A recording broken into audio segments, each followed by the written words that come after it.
All right, can you guys hear me now?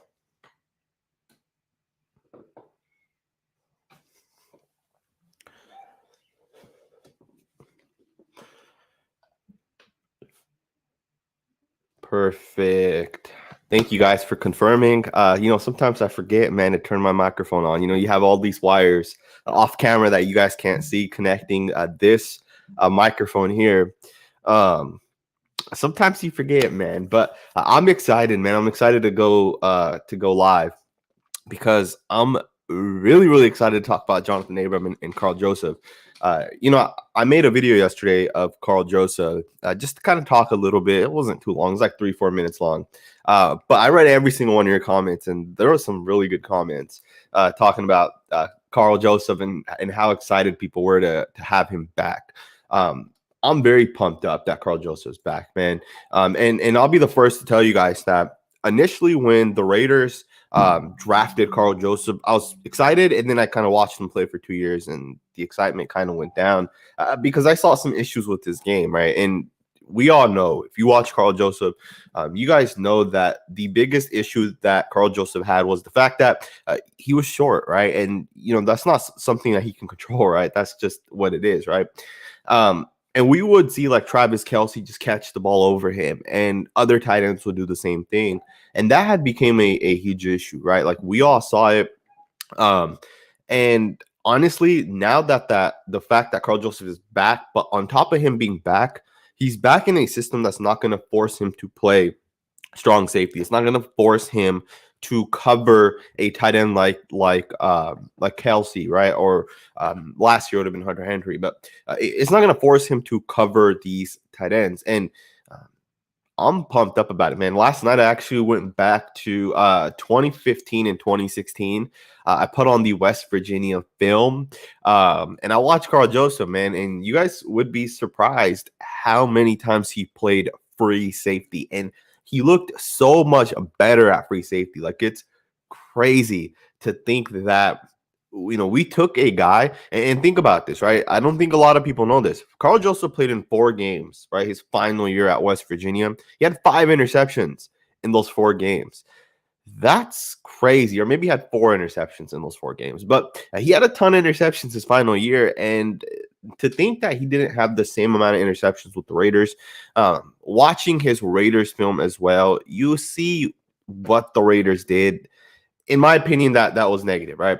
And I do truly believe that in the system that he's in today with him and Johnathan Abram, and I don't really want to get fully into this.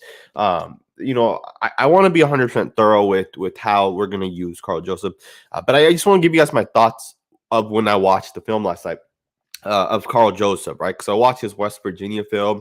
I watched film with him while he was with the Raiders. And lastly, I watched his film with the Browns. And there was one play specifically that stuck out to me. It was one of Karl Joseph's interceptions. I can't even remember what team it was against. I think it was against the Washington football team. But he was playing free safety, and he was roaming around deep, and he was playing the third of the field, right in the middle of the field. And I saw Karl Joseph take 4 steps back, see that the quarterback's about to throw the ball, and boom, he takes off running to his right. The quarterback throws it, and he picks it off. And I thought to myself, where the hell has this guy been? Like, why didn't the Raiders have this guy?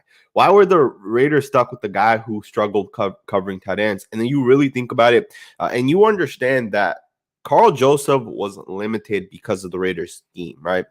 Karl Joseph's first 2 years, he wasn't that bad, but his last 2 years were kind of bad under Paul Guenther, and a lot of that could be blamed on Paul Guenther. Now, to be fair, I personally felt that he actually had a pretty good year, right? I think he played 8 or 9 games before he broke his foot with his final year with the Raiders. I felt like he was having a pretty good season that year, right? Of course, we didn't pick his 5th-year option up, and because of the fact that we didn't want to pay him, $11 million or whatever the 5th-year option would have been for a safety at that time, we let him go. And I'll be the first to tell you guys, I was not that upset when we let Karl Joseph walk, right? I thought to myself, we have Demarius Randall, we have Johnathan Abram, And then we have backups with like Heath and Harris. And then we had like LaMarcus Joyner, right? Maybe he plays safety. None of that really worked out. And then it really makes you miss a guy like a guy like Karl Joseph, right? And some of the things he can do. I'm excited, man. I want to just give a huge shout out. I saw that there was a super chat by SanjitRaider. He said all love and respect, and I really, really appreciate the super chat. Super chats go a really long way. I have been thinking of making that move into just being a full-time content creator. Even though I've seen, some of you guys have emailed me and stuff saying, or DM me saying that they would advise against it because of YouTube and the way they kind of are. And it does make you think, right? It does make you think about the fact that it doesn't make sense to be a full-time content creator. I think I'm gonna try taking that step and just going for it. But let's just jump back into this, man, and let's talk about Johnathan Abram and Karl Joseph and how they're gonna play together and how it's going to fit our scheme, because this is the number one question that you guys asked me about. Because let's face it, right? Karl Joseph has some limitations, especially if you put him at the specific spot of lineup over tight end, put him around the line of scrimmage. That's not his game, right? I'm excited though, but basically the question you guys always ask me is this: if Karl Joseph is playing strong safety in Gus Bradley's system, where does Johnathan Abram play? However, if Karl Joseph plays free safety, then does Johnathan Abram play strong safety? And the answer is yes, right? If Karl Joseph played strong safety, which I don't think he is, that would mean that Johnathan Abram would have to play free safety. Here's the thing, right? I think Johnathan Abram could play free safety, but then I think you're limiting him, right? Free safety versus strong safety in Gus Bradley's system, they do two completely different things, right? I want you guys to think back to the Seattle Seahawks defense of the early 2010 decade, right? In the early 2010s, I think 2011 was the year that like they had the number one defense and they had this top-notch, LOB or whatever they called themselves. But remember how Cam Chancellor would line up around the line of scrimmage and he would hit players. He'd hit, there's videos of him laying out offensive linemen. In my opinion, if Karl Joseph can play free safety and roam back there, right, and just cover everything deep, Johnathan Abram can be a full-time line up around the line of scrimmage, blitz me if you need to, let me cover tight ends, let me play, the zone, let me cover the flats, and let me do things around the line of scrimmage. That is where Johnathan Abram will flourish in this game, right? Johnathan Abram, in my opinion, is a box safety. Johnathan Abram, and if you guys watch me or you guys have watched me, you guys know that I've said this a number of times. Johnathan Abram is a Jamal Adams clone. I think they're a very similar player. Both guys have their limitations in coverage, but both guys could be great players around the line of scrimmage. A lot of people have made the comparison of Johnathan Abram to Jamal Adams, and I make that comparison as well. And let me know in the comments below if you guys like that comparison. Do you guys not? What's the difference in your guys' opinions? But my point is this, right? Johnathan Abram, I think, will have a great career if he's able to play around the line of scrimmage, because he can get after the quarterback, right? Just last year, he had at least like 5 or 6 quarterback hits on the limited amount of blitzes and the limited amount of times he actually went after the quarterback. He had a number of hits, right? Specifically, a couple against Drew Brees. There was a couple against Cam Newton, or maybe it wasn't Cam Newton, but there were also a couple against the Denver Broncos. And I think Johnathan Abram can get after the quarterback. Johnathan Abram can play the run. Plus, if you put Johnathan Abram around the line of scrimmage, you're kind of limiting the negative impacts of Johnathan Abram, right? You're not, you're basically telling him, hey, play around the line of scrimmage, and don't worry about playing deep. Like, you don't have to play deep, right? You don't have to cover. And that's what a lot of people say are Johnathan Abram's issues, right? And on the other hand, Karl Joseph is a fast player. It only makes sense to put Karl Joseph at free safety. Karl Joseph can run from one sideline to the other sideline, and he will hit you hard, man. Someone left a comment yesterday, and it was a funny comment. It made me laugh a little bit.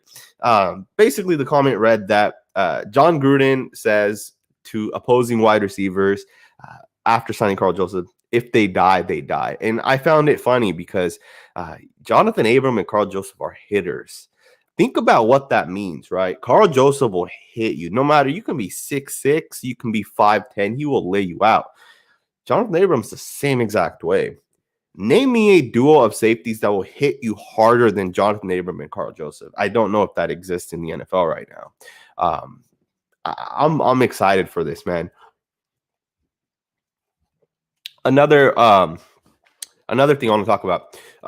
So if Karl Joseph plays free safety and Johnathan Abram plays strong safety, what about the rest of the positions? Like, does Gus Bradley play base? Does he play nickel? Is he going to play dime? And what are the linebackers? What are, where does everyone basically line up? Well, here's the thing, right?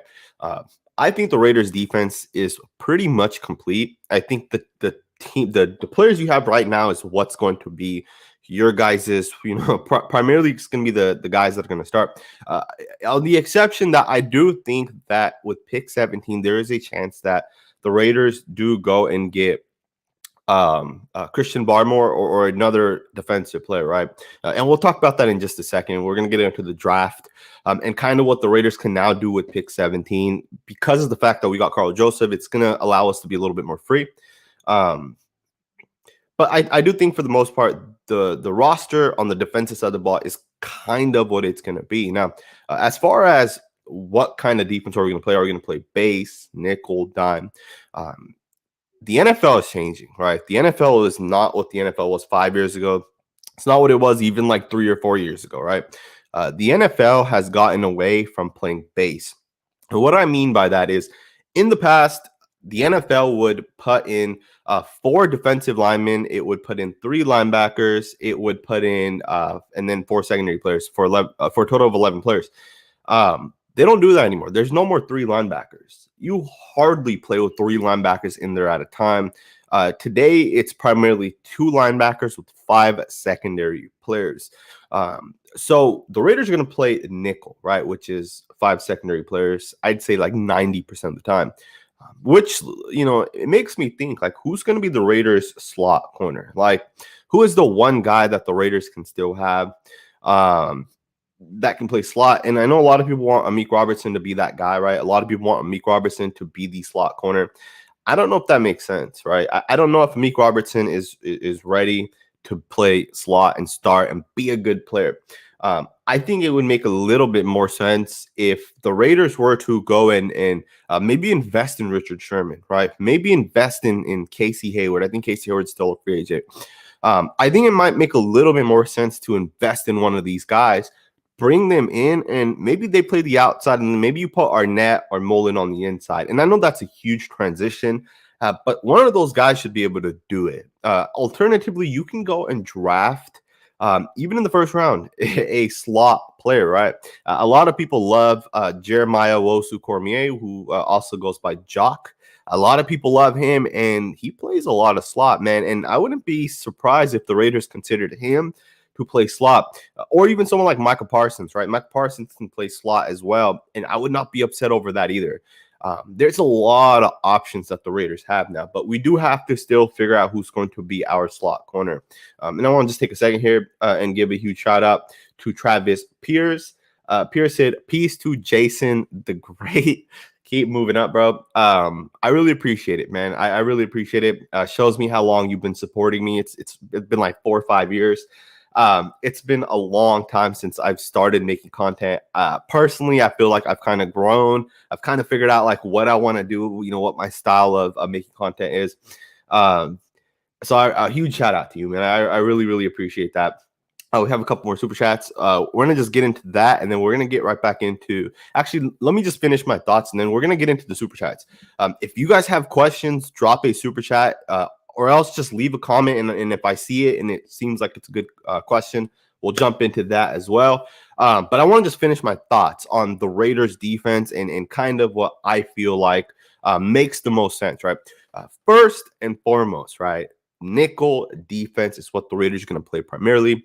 But at the same time, one of the things that when I was watching Gus Bradley, it's kind of weird to me that they did this, but Gus Bradley played a lot of 3 safeties, right? He put a lot of 3 safeties in the game. But the reason why he was able to do that was because Derwin James was a bigger safety, right? So he almost played as like an outside linebacker. Um, and I don't know if Johnathan Abram is as big as Derwin James. I mean, I know he's not as big as Derwin James, but can he play that Derwin James role? I don't know, right? I don't know. I think he can play the role, but can he play it to the way that Derwin James did it? With Seattle Seahawks, Gus Bradley ran a lot of base defense, right? Three linebackers. Um, and Bruce Irvin would play outside linebacker sometimes on pass rushing downs. He'd step up. But again, 10 years ago, that's a long time in the NFL years, right? The NFL is not that anymore. The NFL is much different today than it was 10 years ago.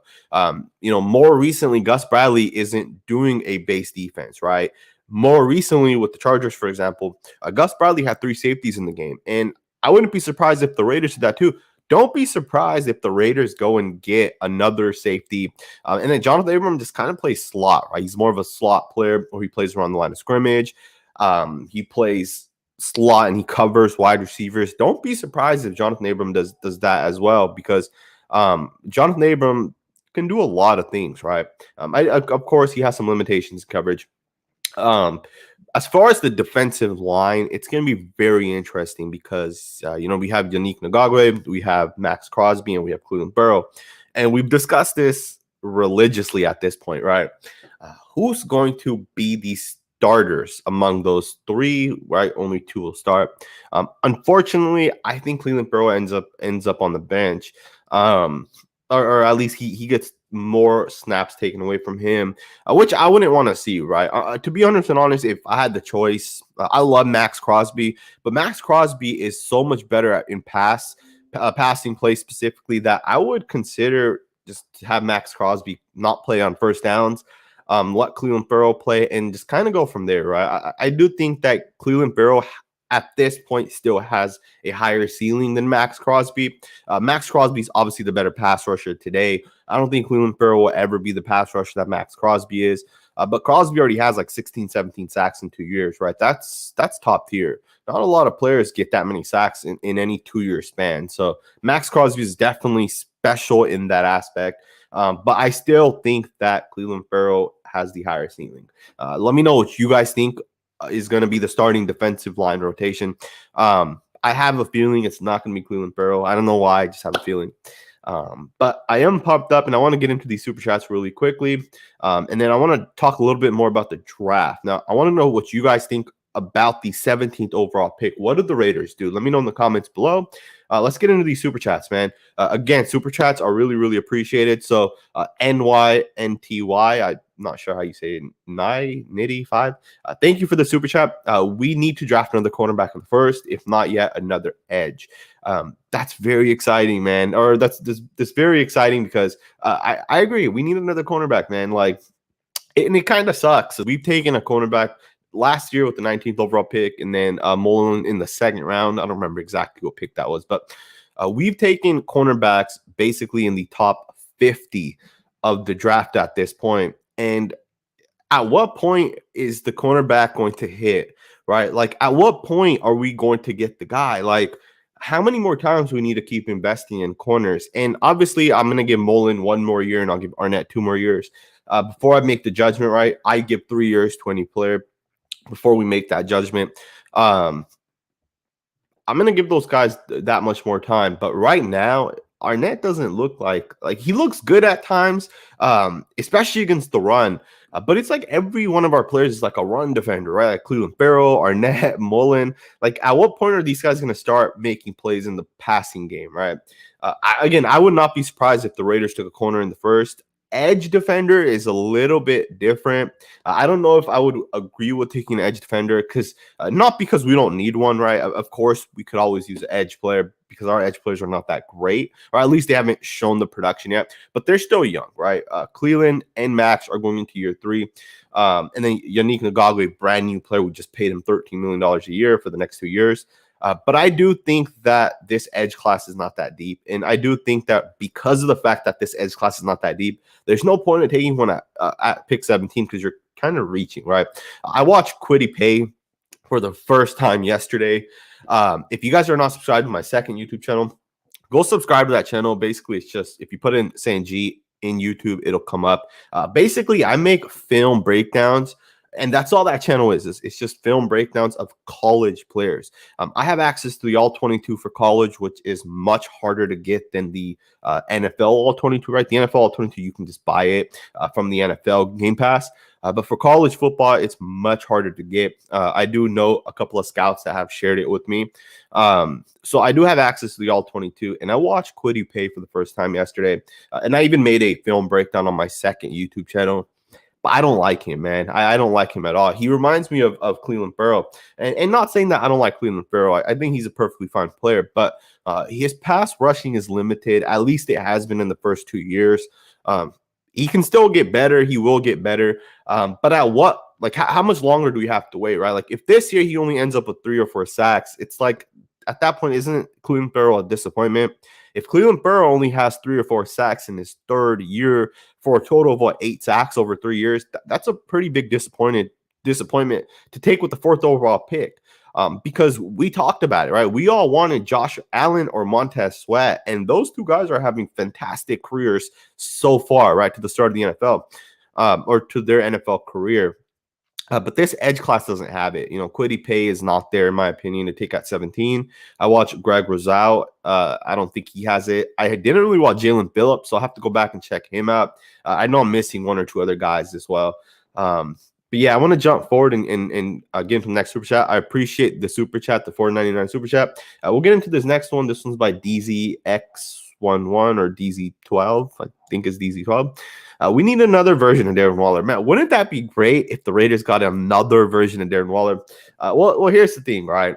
And I was kind of looking at the research of tight ends, and one of the issues with taking a tight end is, especially in the first round, is they don't really work out, or at least they haven't really worked out, right? And I'm going to just try to remember on the top of my head. So you have like TJ Hawkinson, Noah Fant. Those 2 guys are still young, but those are just 2 guys that were recently taken in the first round. You have OJ Howard, David Njoku, Tyler Eifert. Who are some other guys? There's a couple other guys, right? And those guys really have not worked out. And it does make you concerned. Like, do you want to take a player like Kyle Pitts? Kyle Pitts might not go in the top 7, as people are assuming, right? People think Kyle Pitts is going to go in the top tier, 15th over, in the top 5 or 6. He might fall to the 15th overall pick. Like, don't be surprised. At the end of the day, the tight end position is such a hard position to hit on. The tight end position is it's similar to finding a good pass rushing defensive tackle. It's very, very difficult. There's only going to be a couple every year in the NFL that are actually very, very talented. There's 5 good pass rushing defensive tackles in the NFL. There's 5 good pass catching, they're mismatched tight ends, right? Because there's not a whole lot of them out there in the NFL. And I do think Kyle Pitts could be the one. But if he falls to pick 15 and then the Raiders go out and say, hey, we're going to take Kyle Pitts because he's the next version of Darren Waller, would you trade up to the pick 15 or pick 13, assuming you have to give up a 2nd round pick, right? I probably would not do it. I would stay away from it. Now, if I was going to take another player, right? If I was going to trade up for a player, I would have to 100% know it's a not miss prospect. And I'm not saying Kyle Pitts is a not miss prospect because he could miss, but I would take someone like Michael Parsons. I think Michael Parsons is a difference maker. I think he's going to have a great NFL career. I would trade up for Michael Parsons 100%. Does not matter what it costs. If we had to give up 2 first-round picks, now think about this. The Pittsburgh Steelers traded from pick 20 to pick 10 to get Devin Bush, right? They traded with the Broncos, and the Broncos took Noah Fant with pick 20. But they gave up 2 first-round picks to trade from 20 to 10. If the Raiders had to give up 2 first-round picks to go from 17 to, let's say, like pick 8 or 9, would you guys do it, right? I don't know if I would give up 2 first-round picks, but I would consider giving up a 1st and a 2nd to move up 3 or 4 spots to get a player like Michael Parsons. I think Michael Parsons can be a very special player. There's 2 players in this class that I really, really like. One's Michael Parsons on the defensive side of the ball. One's Michael Parsons and one's Christian Barmore. Those are easily my 2 favorite players. DZ12, thank you for the super chat. I want to move forward to the next super chat. And this is a good one, man. This is a very, very good question because we talked about this, I think, a week or two ago when I was on the show with Docs. And we talked about Tanner Muse, man. And, Tanner Muse is it's interesting, man. And we're going to fully jump into this.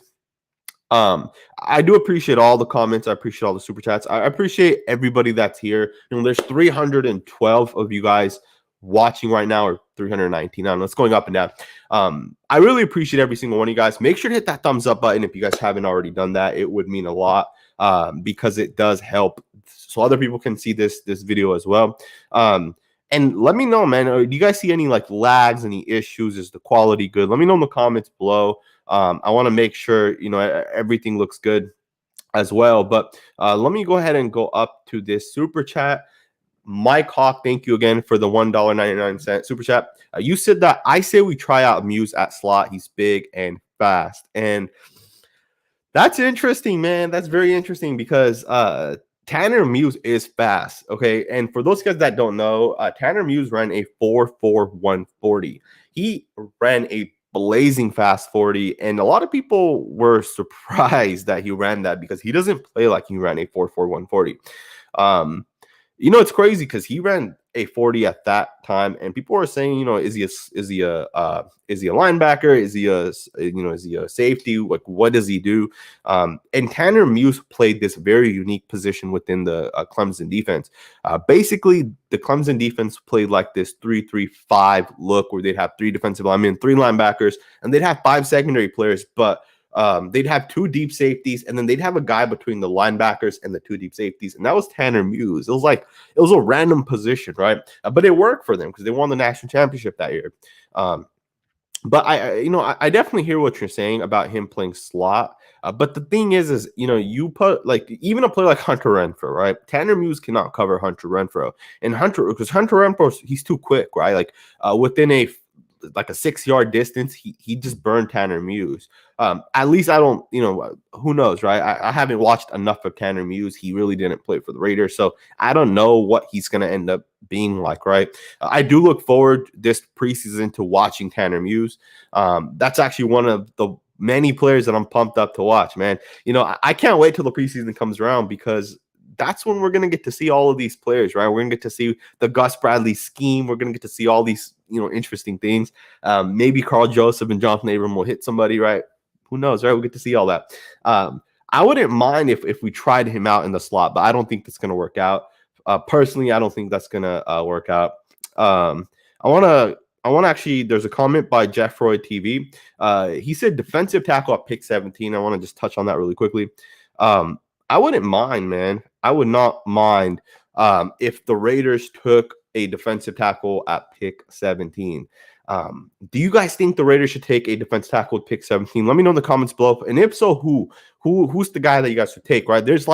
I'd say there's 4 defensive tackles that could possibly end up in the first round. Those being obviously Christian Barmore is one of them. You have Davion Nixon, Jalen, I don't know how to say his last name. Tyman from Pitt. Maybe that's one other guy as well that could possibly go in the first. I would take a defense tackle in the first, but there's only one guy I would take, and that's my man Christian Barmore. I want to move forward. Super Deuce, thank you, sir, for the $20 super chat. It really does mean a lot. And I love reading these comments, man. Yeah, homie, a lot of us have been watching since the car videos. I'm going to give you guys an interesting story about the car video. So thank you, by the way, for watching me since the car videos. The car videos only stopped. Right, I have 2 videos. I have two things I want to talk to you guys about. The car videos only stopped because of the fact that COVID happened. Because once COVID hit, my company shut down, and they said everyone has to work from home. So I have my work laptop here in my studio, and I work from home. So car videos stopped. I don't plan to bring them back, to be honest with you guys, but it's cool that you have been watching since then. But the second thing that I want to talk about, and it's kind of interesting, so I'll keep the conversation private, but I did talk to Max Crosby after our interview, right? We talked a little bit on the side. And he mentioned it. He said, hey, I've been watching your videos. I first saw your video when you used to make videos in the car, and it surprised me because it's been like a year and a half since I made a video in the car, and it crossed my mind that a lot of you guys joined while I made videos in the car, and that's like, those are low quality videos, right? To have to record in the back of a car, like at the BART station, I would park and then I'd record, and then as I'm on the BART going to work, I would edit my video through my phone or through my laptop, and then boom, I'd upload it once I get to work. But that was the struggle, man, that I used to have making videos. But Max Crosby mentioned it to me. He was like, hey, man, I used to watch your videos when you used to sit in the car. And he told me about how he watched one of my videos specifically and how I talked about him specifically. And this was when he was first drafted. And he talked about how in that video, I said specifically that I don't think Max Crosby can start for the Raiders. And he said that he took that personal. And yeah, man, obviously he proved me wrong, right? Because he is a starter, and he's had a great career for the Raiders so far. So Super Deuce, I really appreciate the super chat. It really does mean a lot. I want to jump forward and get into the next super chat. Johnny Perez, thank you for the super chat. I think there's a chance Barmore can fall to us at 17 due to other team needs before us. If he's there, it's a no-brainer. We take him. I think I could not agree with you more, man. I couldn't agree with you more, man. He is the guy that the Raiders should 100% take if he's there with pick 17. Here's the thing: will he be there with pick 17? I don't know. I really don't know if he'll be there. I think he's a special player, 100%. I think he's a special player. But will he be there with pick 17? Is going to be the thing, right? A lot of people do think that Christian Barmore will end up going in the top 12. A lot of football minds think that, right? Because there's a difference between football minds and people who are not into actually watching football, right? There's a big difference. And excuse me here for a second. I'm going to see if there were other super chats as well. I can't even scroll up, so I apologize. But yeah, man. The football minds think much differently than like the average person, right? The average person does not think that Christian Barmore is a top 12, 13, 14 pick. Christian Barmore could be the 4th overall pick. Like, he is talented. And if you guys don't know, what his potential is, just think about this. He's a redshirt sophomore, right? Which means he's 3 years removed from college. He's right there, right? As far as being removed from college, so he's 21 years old. He's 6'5", right? So he's bigger than most offensive linemen. He's bigger than most defensive linemen, and he can move, right? He's a big guy, but he can absolutely move. I think he's going to be a special player. And to be honest, I would be surprised if he is there with the 17th pick. And I'd be even more surprised if the Raiders skipped him over. If the Raiders skipped Christian Barmore, if he's there somehow with the 17th pick, I would be very, very surprised. And I'd actually be really, really upset if that were to happen. But I do want to talk about the next super chat. And if you guys left a super chat, I do apologize. I don't know why StreamYard does this, but when I scroll down to get into the next super chat, it'll just scroll me all the way down to the newest comments, and then it won't let me go back up. So I don't know if there were super chats before Cool Zay 1995. I will go back into this video and I will rewatch it after it's done. And if there were, I will put those on my video tomorrow. I plan to go live again tomorrow. Tomorrow will be a better show. I promise you guys that. Tomorrow when I go live, I will make sure I have a full show of things to talk about. Today I really just wanted to get into questions, just give you guys my thoughts and opinions on Johnathan Abram and Karl Joseph, kind of their scheme fit. Also wanted to talk about my targets for pick 17. We'll probably still get into that, right? I see a lot of super chats coming in, so I do want to answer those first because those are always the most important thing for me. Cam Sample from Tulane is a pretty good defensive tackle. I haven't watched him, man. I have not watched him, but let me write this down and I'm gonna go check him out. Cam Sample from Tulane. Cameron Sample. Okay, I'm gonna check him out. I see that he might be a day 3 pick. I I do have some Tulane film, and I have had people reach out to me for Tulane film. I do have people that reach out to me, by the way. Those guys that don't know, people reach out to me, and they'll ask me like, "Hey, do you have this film or do you have that film?" Because people know I have film, right? And like I would say, like maybe 2 weeks ago, I had like 4 different people reach out and say, "Hey, do you have Tulane defensive film?" And I had a couple of games, but I thought to myself, "Who the hell do people want to watch on Tulane's defense, right?" But it's probably him, man. It's probably him. So that makes sense. Raiders for life. Thank you for the comment. You said you the best Raider YouTuber, bro. If you were to go live, nobody's got that knowledge like you, bro. I respect Graphic, Honcho, but you the GOAT. I really appreciate that comment, man. You know, when I was live with Honcho and Graphic and Samoan and Mitchell Rents, when I was live with them, you know, I read the comments, and a lot of you guys really did say a lot of nice things about me, and I really do appreciate it. Um, some of you guys have asked me this question. I never really get into it, but people ask like, why have you decided to become a Raider YouTuber? Like, why not go and coach? Because coaching is my passion, right? It was at least at one point one of my passions. I decided not to coach and just stick to YouTube. I feel like I talk well. I feel like I do understand football, and I feel like the comments I get from you guys, it's like it's a platform, right? Like I can post a video. Half you guys don't even watch the video, right? I see the statistics. But I feel like one of the things that happens is like I'll post a video and then the comments section, like a lot of you guys interact, and it's the same people, right? Like I see the comments, I see the names, and you guys are like talking to one another, and that right there is better than anything, right? Like I would rather do that than go and coach or whatever, because YouTube, I do have a passion for it, and I do feel like having a platform where like people can come together, it really does inspire me. It really does make me feel like it's something I want to do going forward.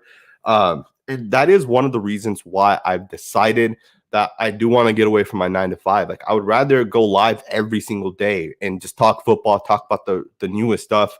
I'm trying to get creative with like what segments I can do. For example, I want to do live film studies where like you guys could all join and just kind of be with me live as we kind of go through the tape and just watch some of the things.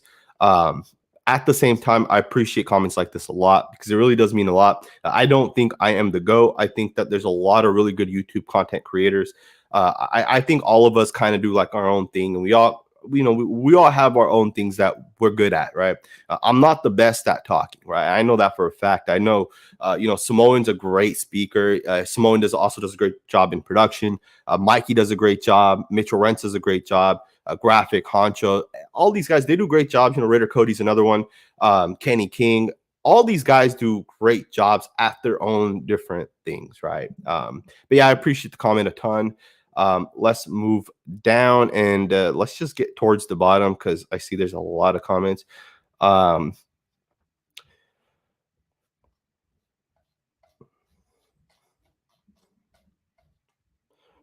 Someone said, Jack Kenna said, Muse is not a slot. I mean, I agree with you on that one, man. Are we going to misuse KJ again?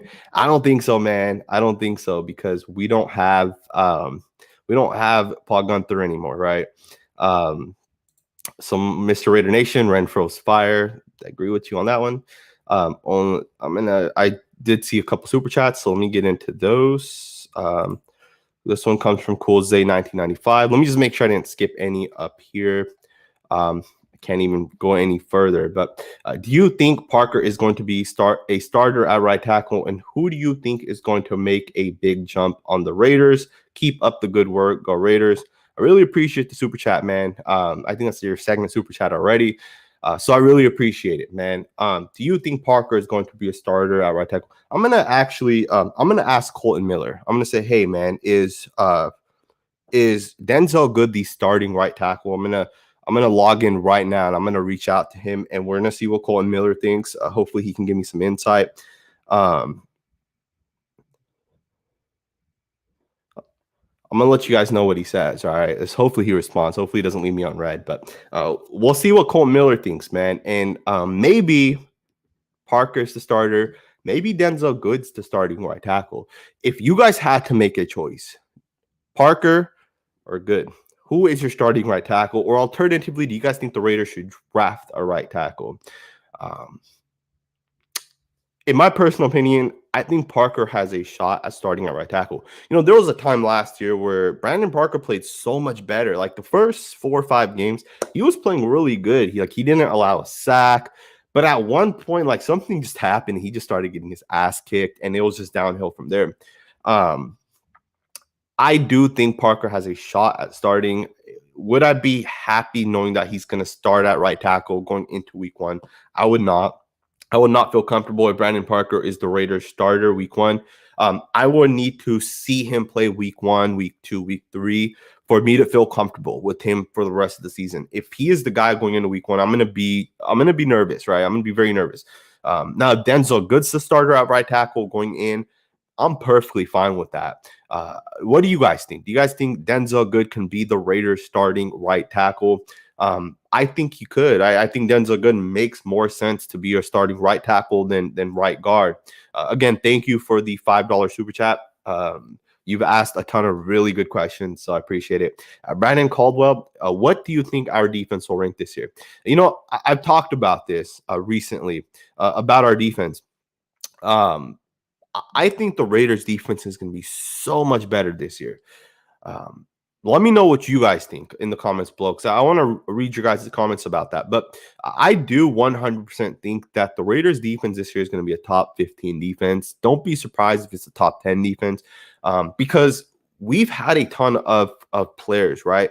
Like you think about the fact that like we've invested in Nick Kwiatkowski and Corey Littleton, right? We have good linebackers. We've invested in our secondary, right? We have 3 guys that were 2 picked in the first round, 1 guy picked right outside the first round.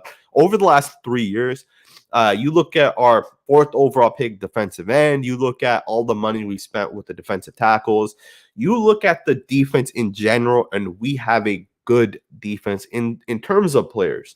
The thing that we've been missing is that coach. We need a coach. Like if Bill Belichick was the coach of this defense, our defense would be the top 5 defense in my opinion, because I think the players are still young, right? Don't get me wrong, they are still young and they do need to continue to develop, but development can be improved and it can go faster just depending on the players or just depending on the coach, right?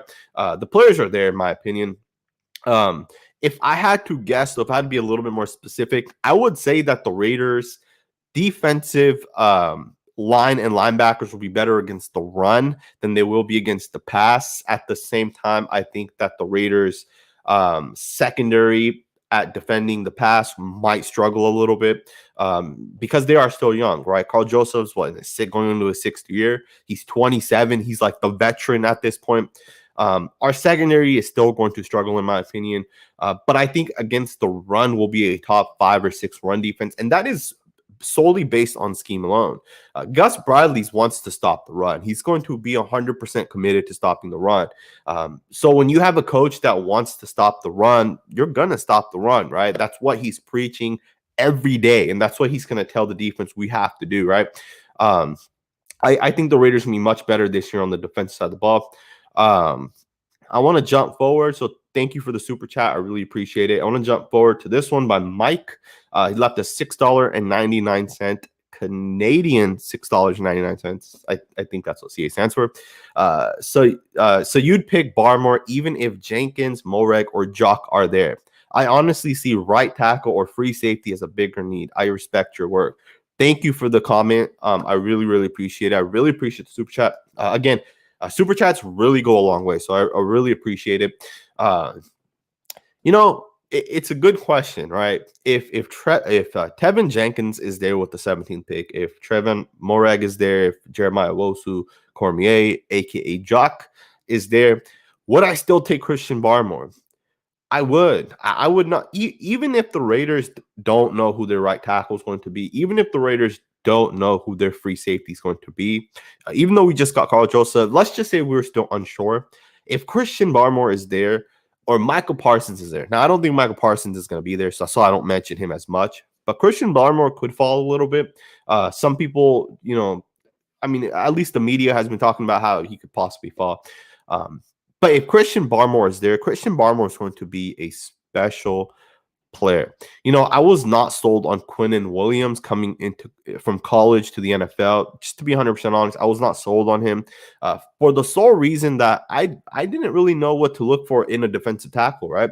I talked to some scouts and some defensive line coaches, and they educated me on what makes a defensive tackle special. A defensive tackle is different than a defensive end, right? It's different when you're watching a defensive tackle because defensive tackles, when you watch a defensive tackle, most defensive tackles are average players, like especially when it comes to pass rushing. You can be a great run defending defensive tackle. And that's kind of what I would base my defensive linemen on, right? Is how good they are against the run. But what's most important is how do they use their hands, right? Are they swatting down correctly? Do they have, if their first move doesn't work, do they have a counter move or even a third move, right? The NFL, especially O-line versus D-line, it's a game of chess, right? The offensive lineman will first of all set up, right? Maybe they'll, depending on their set, right? Maybe they'll jump set. Maybe they'll set up at a 45-degree angle set, or maybe they'll do a vertical kick step. It starts right then and there, and the defensive tackle or defensive end, they have to read that quickly. What do they do? And then what is my move to whatever the offensive lineman just did? It's such a game of chess when it comes to defensive linemen, specifically defensive tackles. And the way I watch defensive tackles today, Christian Barmore is going to be a special player in my personal opinion. I want to know what you guys think about that. If you guys have watched his film, what do you guys think, man? What do you guys think? Would you guys take Barmore, Jenkins, Moreg, or Jock? If Barmore is gone and those other three guys that you mentioned are there, I would take Tevin Jenkins, assuming we don't have a right tackle. Then I would take Jock. Lastly, I would take Moreg. Honestly, I wouldn't even take Moreg at pick 17. I don't see it from him at all, man. I've watched his film 2 different times. I don't see it, man. I don't know why people are so high on him, but I want to answer this question real quick, and then we'll get into the next super chat. Thank you, by the way, Mike, for the super chat. Carlos said, are we playing Karl Joseph at free safety or strong safety? We'll be playing him at free safety. He is 100% a free safety. And that's what he's going to be doing, man. I almost had a heart attack because Chris Crane said Khalif Barnes. Oh, man, those were the days, man. Khalif Barnes, man. All right, let's get into the next super chat here. Again, I really appreciate these super chats. Dustin Dick said, bro, KJ and AJ and Gus D is gonna give wideouts nightmares. Dare you to run slants. That's the comment right there, man. Karl Joseph and Johnathan Abram, man, they're going to hurt some people this year, man. If these two guys are healthy for a full 17 games, and it feels weird to say 17 games because the NFL obviously added an extra game, these guys, it might be the hardest hitting tandem in the NFL. Like, I will wait for someone to tell me which 2 safeties hit harder than these 2 guys right here. I will wait for that because Karl Joseph, man, he puts the fear in people, and Johnathan Abram does the same thing, man. Speaking of old school football, man, these guys, they're going to have a scary tandem, man. Dustin, I really appreciate the super chat. I'm going to jump forward. Joe Jackson said, do you think Liam Eichenberg is there in round 3 and should we take him? He could be there, man. That's the Notre Dame left tackle. There is a chance he is there in the 3rd round. And if he is there, right, I think we have pick 79 and pick 80. I think we pick back-to-back. I would highly consider him. I'm not the biggest fan of his. I don't think he really fits Tom Cable's zone blocking scheme. And therefore, I'm not the biggest fan of him. But if he's there with round 3, it's good value, right? I do ultimately think he will go somewhere in the top 50 to 60 picks because offensive tackles is a commodity in the league today. And there's a lot coming out. And this is going to be a target, man, for a lot of teams, right? I appreciate the $5 super chat. I would take him in the 3rd round, but I don't know if he fits the system. So that's the one thing I would definitely be scared of. Pacian Cunningham. Sorry if I say your name wrong. Thank you for the $5 super chat. Parker looked good starting for Colton at left tackle, but playing right tackle is still bad. I think Good should play right guard because Simpson isn't ready. Draft a right tackle high. I really appreciate the super chat. It's a great comment because Parker did step in for Colton Miller one game. or maybe it was 1.5 games. Maybe Colton came out. No, I think it was just one game. He did look good, and I said this once, I think 2 years ago on Twitter, and people killed me for this. I said Brandon Parker looks very good at left tackle. And I said he looked very good in preseason at left tackle. And people were like, what are you, an idiot? Brandon Parker is trash. And then they showed me like 30 plays of him playing right tackle in the preseason 2 years ago, right? Brandon Parker in the first half played right tackle and the second half played left tackle. And I said this guy looked way better playing left tackle. And for some reason, people are sending me his videos of him playing right tackle. But Brandon Parker does look better at left tackle. I don't know why that is. And I appreciate the fact that you noticed that as well, because he does play better at left tackle. I don't know if it's because of the fact that when you're playing left tackle, your stance is a little bit different, right? You're turned a little bit towards the left. The right of your body is upwards, right? Your left hand is down if you're playing left tackle. If you're playing right tackle, your right hand is down, your right foot is back. So that does make a difference. Good should play right guard because Simpson isn't ready. Draft the right tackle high. I do agree with you, man. The one thing I will say is there is a chance that John Simpson will be much better this year than he was last year, right? That's a strong possibility. And I do think people might forget that a little bit. So I do think that there is a small chance that John Simpson could be ready and then Denzel Good could play right tackle. Obviously, we'll find out, right? Because Tom Cable does some funky stuff with the offensive line, man. He knows how to rotate his players and do all that good stuff, right? Cool, Zay. Thank you, man, for the third super chat of the day. Who's your favorite Raider player of all time? That's a very tough question, man, because if I had to just think on the top of my head, one of my favorite players of all time, Raider players, is Bo Jackson, right? Just the impact he had on the game. The fact that he didn't have that long of an NFL career, but he still is regarded as one of the greatest talents to ever play football, even though he didn't play a lot, right?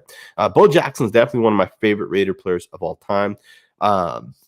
Another player that I really, really like more recently, and this one's kind of weird because a lot of people are going to say, why the hell would you like a player like that, is Justin Ellis, man. And I said this in the past, and I don't know if any of you guys can remember me saying this, but a big jelly, man. I used to love him. And we took him in that 2014 NFL draft where we got Khalil Mack and Derek Carr.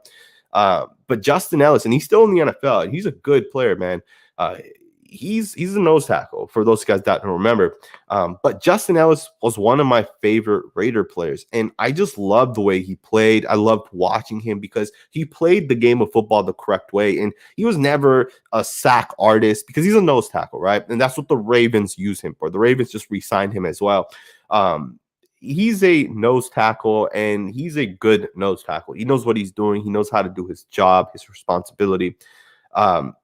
There's so many players that I've liked. Jared Valdir was another player that I liked a lot. Obviously, he wasn't with the Raiders that long. More recent, one of my favorite players, or I'd say two of my favorite players right now. One is Colton Miller. I love Colton Miller's game. I really like O-line and defensive lineman. Those are like the positions that I really get stuck with. That's like the former offensive lineman of me coming out, right? And Johnathan Abram's another player that I like. Going backwards in time, Rich Gannon is a player that I like. I'm 27 years old today, so I didn't watch a whole lot of older players, right, or the older years of the Raiders. But I did go back and watch Rich Gannon, right, and he was something different, man. He was definitely something different. So I appreciate the comment or the super chat. I want to go downwards a little bit. I see a couple more super chats coming in. And again, I just want to remind you guys, I'm going to be live again tomorrow. So if there's any super chats I missed or was not able to get to, I will go live again tomorrow, and I will feature those questions first. And then obviously we'll get into the super chats tomorrow as well. Mike Chapo said, every other channel I watch says KJ isn't the solution for free safety, and he's better for a run, but I agree with you on him being a free safety. Can you explain what you see?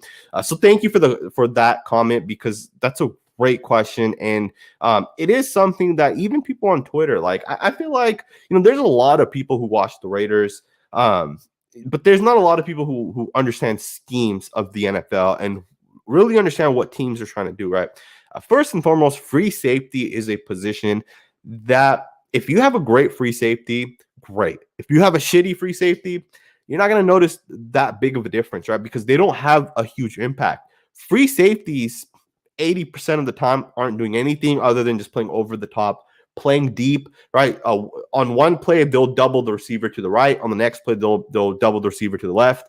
And they'll kind of just go back and forth, and they'll read the quarterback, and they'll run sideline to sideline. So a free safety doesn't do a whole ton. So you don't really notice free safeties. Like, most people don't even know, other than Malik Hooker, most people can't name another true free safety in the NFL. They don't get the love, but Karl Joseph is a free safety for two reasons. First, he's fast, right? He can run from left to right, right to left. And that's what a free safety has to do, right? They have to be able to go sideways, and they have to be able to, if the quarterback's going to try throwing it deep to his left, the free safety has to sprint to that side and knock the pass out or hit the receiver and obviously try knocking the ball incomplete. And the second thing a free safety has to do is they have to be able to tackle in space. And there's not a better player that can tackle in space than Karl Joseph that I've seen the Raiders have over the last 10 years. Karl Joseph's a good tackler. I know he hits hard, but he's also a good tackler. He knows how to slow himself down, wrap up. He does a good job with that. I think Karl Joseph is a true free safety. It's much different than playing strong safety. Most teams have a split safety look, so there's really not a true free safety and a true strong safety in most defenses. Usually the safeties just kind of rotate back and forth. Gus Bradley's different. Gus Bradley puts his strong safety in the box on the line of scrimmage, 5 yards from the offensive lineman, and Gus Bradley puts his free safety 40 yards deep, right, or 20 yards deep, right? He puts them far back, right? I appreciate the question. I agree with you. Karl Joseph is the solution for the Raiders at free safety. Him being better against the run does not matter, right? Free safety still have to defend the run, right? He has to recognize, sprint full speed, and help defend the run, right? So regardless, and another thing is people will mention his coverage abilities. As a free safety, you don't have to cover one-on-one. You don't have to cover tight ends as much, right? As a free safety, you'll be roaming the deep. You'll be free to kind of do whatever it is you want to do, obviously within the scheme. And that's what he excels at. Thank you again for the super chat. Let's move forward. Alexander Mill said, what games would you like to go to in Las Vegas the most? Also, top 3 games do you think will be most challenging besides our games? Easily the 3 hardest games next year is going to be against the Ravens, Steelers, and Browns. Those are just going to be the hardest games right there. Those 3 teams are all playoff teams.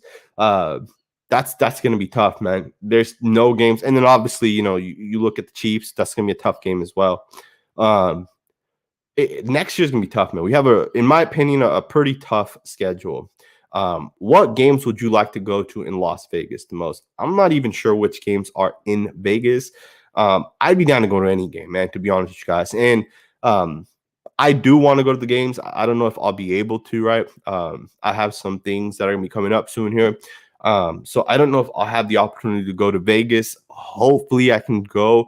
If not, I'll at least try to get to that first preseason game, at least just so I can get some games in as opposed to not. I appreciate the comment, man, and the $4.99 super chat. It, again, really means a lot. Let's go forward into this next one here, and this one comes on YouTube from Derry Ventura. Let me scroll back up.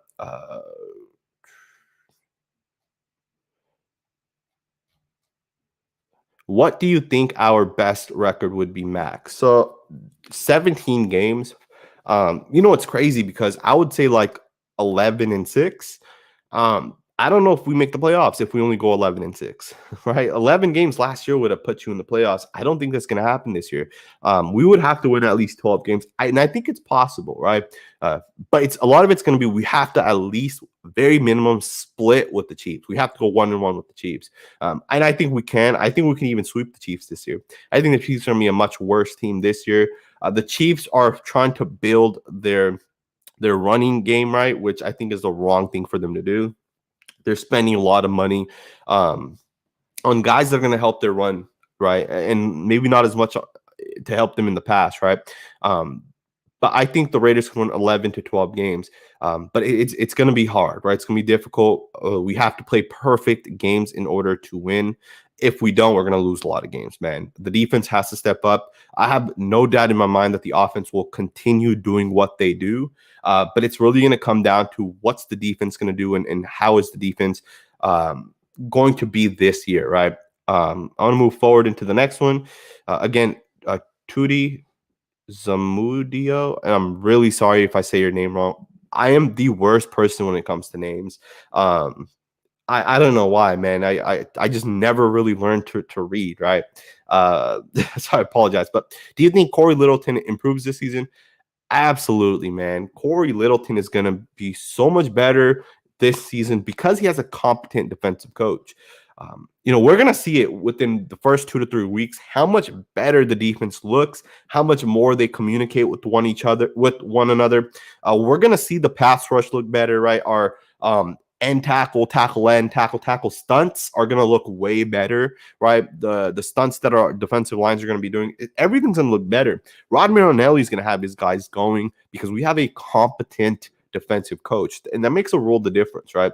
We have a good defensive line coach, so I think that's going to help that out. And then obviously our linebackers coach is new, our secondary, everything's new. Every single one of our position coaches is different, minus Marinelli. I think we're going to be much better this year, man. And I think Corey Littleton is going to be way better this year. And I don't know what way better looks like, right? I don't think he's going to be an all-pro, Pro Bowl superstar. I do think that he's going to he has his limitations, right? But I do think the more you ask of Corey Littleton, the better, because he can do things at a much higher level than someone like Tahir Whitehead, right? Like, Tahir Whitehead's here and then Corey Littleton's up here. So you can ask Littleton to do more than you could of someone like Tahir Whitehead. And I think between Littleton and Nicholas Morrow, I think we're going to have a great pass coverage from the linebacking group. So I appreciate the super chat and I appreciate the comment or the question. I think it's a great question. I want to move forward. Joseph Martinez, $5. $5, Sanjit. Thanks for all you do. I really, really appreciate that, especially since it wasn't a question. You just noticed or you just made a statement. So I really appreciate that. Mike sent a $3.99 super chat, Canadian. So I think that's more than US, right? I'm pretty sure Canadian money is worth more. I noticed that Harris wasn't a great safety. And I think you're talking about Eric Harris. Yeah, Eric Harris was not it, man. Eric Harris was not it.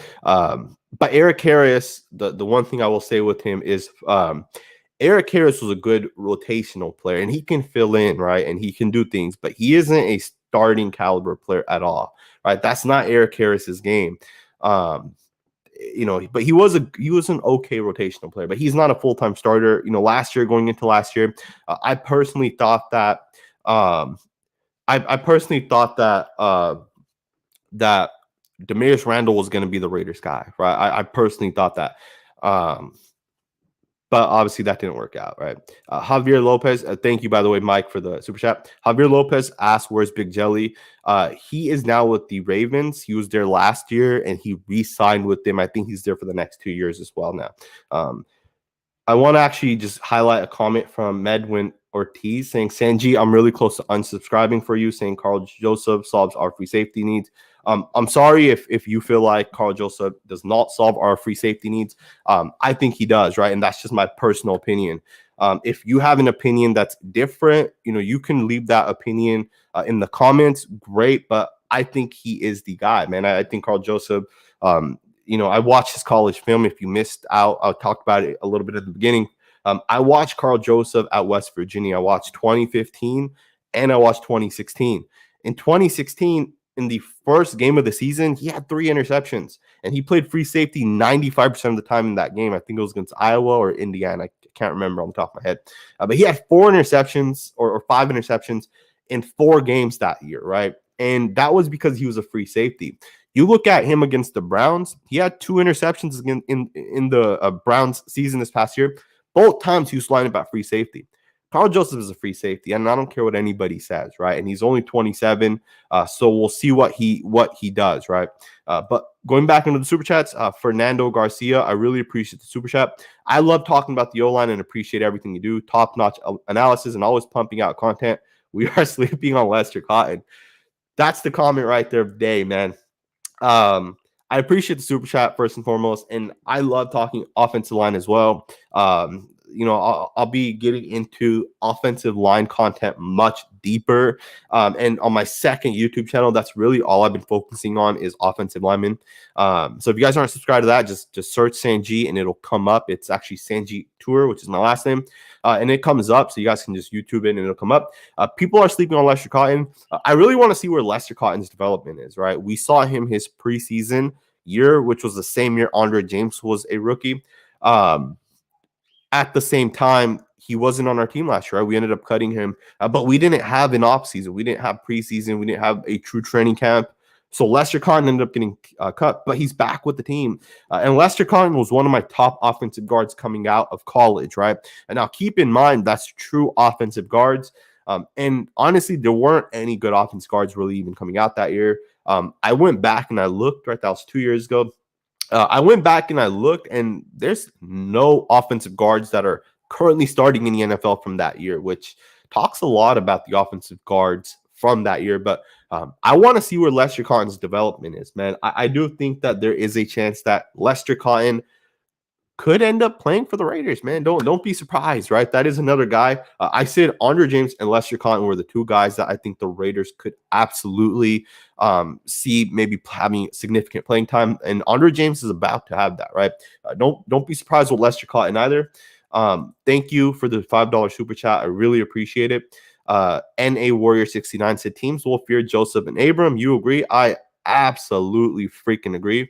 You know what's crazy is that we have these two guys now, and these two guys are going to lay the hit on people. Like, is there a better tandem in the NFL of safeties than Karl and Johnathan Abram? I don't think so, man. I think these two are the hardest hitting safeties, and John Gruden's letting people know, man, that we're coming after you, man. Tyreek Hill, you want to run across the middle? You don't think twice about that one, man. And I do want to let you guys know, I do plan to go live tomorrow. It'll probably be around 4:00 West Coast time. I do really appreciate all the super chats, and of course, I'm gonna answer every single one of these super chats, and we'll get into that in the video tomorrow specifically. But let's just continue this, man. Nitty5 or NYNTY5. We can still run base with Morrow in GB system, Gus Bradley system. We can. That's a good question. The one thing that I would think twice about is if we run base, who's going to be the strong side linebacker? It would have to be Nicholas Morrow, right? Corey Littleton is not a strong side linebacker. And I don't know if Nick Morrow can take on offensive tackles. I don't know if a guard comes pulling, if Nicholas Morrow is going to want that contact. He might not, right? But it is still an option, right? If we do run base, but at the same time, don't sleep on like Javin White. I think Javin White could be that guy to come in and play 5, 6, 7 snaps a game and hit a tight end, right? Or an offensive lineman. Again, I appreciate the super chat. You left two. Let's get into your second one. We need to run Morrow as starting tight end and move Wall to the X. It could happen, man. Corners can't cover Darren Waller, man. You have to put your taller safety or your fastest, taller linebacker. And even then, it's a mismatch, man. I think Foster Moreau is going to be a great player in the NFL. And you guys can mark my words today. There's not a whole lot of Raider players that I'm high on. But Foster Moreau is one of those guys. I've said this, I'll say it again. Foster Moreau, Andre James, Johnathan Abram are three guys that I'm pretty high on, higher on them than most people are. Obviously, Colton Miller is one of those guys, but you guys have already seen that's panned out. At this point, most people would agree with me, which is what I've been saying for the last 2 to 3 years, which is I think Colton Miller is the guy. And I think he proved it this past season, and I think he'll continue to prove that as well. But Foster Moreau, man, don't sleep on Foster Moreau. Foster Moreau is going to be a special player, in my personal opinion. Thank you again, man. I really, really appreciate the super chat. John Woods left 5, I think it's euros, right? I'm pretty sure it's euros. So I appreciate it. Saw Mel Kiper say that this is a deep O-line class at all levels. Does that mean we have to go defense in the first round? Christian Barmore is my guy. The O-line is deep, right? This O-line might be the deepest O-line we've had since, the 2013 draft class, I believe, which a lot of people said was the deepest ever in the history of the NFL.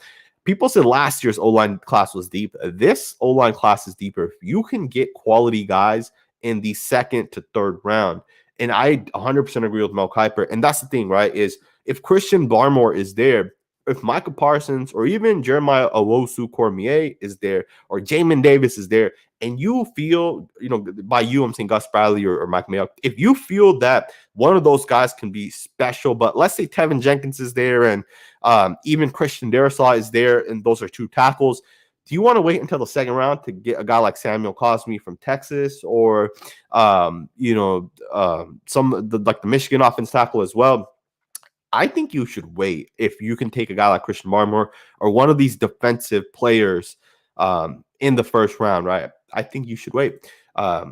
Again, I appreciate the super chat. We should re-up DC and bring in Clowney for 2 years. I think Derek Carr, if he proves that he's the guy this year, which it looks like he is going to be the guy, but if he can prove that without a top-tier O-line, once he gets hit in the mouth, if he can get up and make the next throw, if Derek Carr can prove that, we're going to re-sign him. And I would love Jadeveon Clowney, man. Jadeveon Clowney is a good player, and he was the first overall pick in 2014, I believe.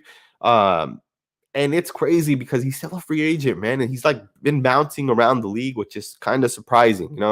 I'm very surprised, man, that that's the case, right? But I think the Raiders would be wise to get DC sooner than later, but it's going to depend, right? Like, is DC going to want $40-45 million, or is he cool with taking 30 to 35? Even then, 35 million is a lot of money, right? Would we be better off with someone cheaper if DC wanted 35? Because right now, DC is getting 20 million this year and 20 million next year, right? So we got to think about the cap value, right? If DC says, hey, I'll take 25 million for the next 5 years, each of the 5 years, you sign his ass right now, man, because that's a cheap contract. But if DC wants $45 million in 2 years, you got to think about that, right? I appreciate, again, the super chat. Jadeveon Clowney, I'm all for Jadeveon Clowney, man. I'm a Clowney stan. When do you think we address the cornerback depth in the draft? Brad Freeman asked. Thank you, man. I really, really appreciate the super chat. A great question. I think we wait. I wouldn't be surprised if we don't even take a corner in the top 4 or 5 rounds, because at this point, if you look at the Raiders roster, who are our corners, right? You have Arnett, who is in his going into his second year. You have Amik Robertson and Mullen, who are basically, in their first few years as well. Isaiah Johnson, Keyshawn Nixon. All of these guys are either going to their second or third year. That's 5 corners going into their second or third year. Who are the veterans we have? Like, I know we have Nevin Lawson, but he's suspended for 2 games. Who else do we have at the corner position? I think that might be our whole entire secondary, right? I don't think we should draft the corner. It's not necessary. We've drafted 5 corners over the past few years, right? Or drafted, I think, 4, and then Nixon was an undrafted guy. The Raiders would be wise to get a veteran, right? These younger guys have to learn. They have to learn somehow, and I think it would be smart to just let them learn from a veteran. I'm going to get into the next super chat. NYNTY5 said, check your stats. I have rode with you for a few years. If you are doing live, the names count. If you are doing live, I really, really appreciate that, man. I'm going to actually confirm that with you, because I know you've left super chats in the past, and I see your comments as well. And so I appreciate the fact that you have been here for a while. I know a lot of you guys here have been for a while, so I really appreciate every single one of you guys. There's 400 of you guys watching this video right now. If you guys can hit the thumbs up button, I would really appreciate it. Just a reminder, I will be going live tomorrow as well. And I do plan to answer any questions that I might have missed. It's Saturday and it's 1:07, so I'm gonna try getting outside because it's a beautiful day here in San Francisco. Again, I really, really appreciate all of you guys. Kevin Lurker, you're the man. I really appreciate it. I will get into every single one of the super chats that I have not gotten into. Anthony Carver, I don't understand the Kenyon Drake and KJ hate. Oh, could not agree with you more, man. I hope you guys all have a great Saturday. I really appreciate all you guys that were here. Tomorrow we'll answer super chats. Any of the questions that I love that you guys have left, we'll answer those. And we're going to get into it tomorrow, man. I'm going to have a full ass show for you guys. I might even bring somebody else on, right? We'll see, right? But I hope you guys enjoy the day today. Enjoy the day tomorrow up until 4 o'clock tomorrow. I'll see you guys next time, and hope you guys all have a great week.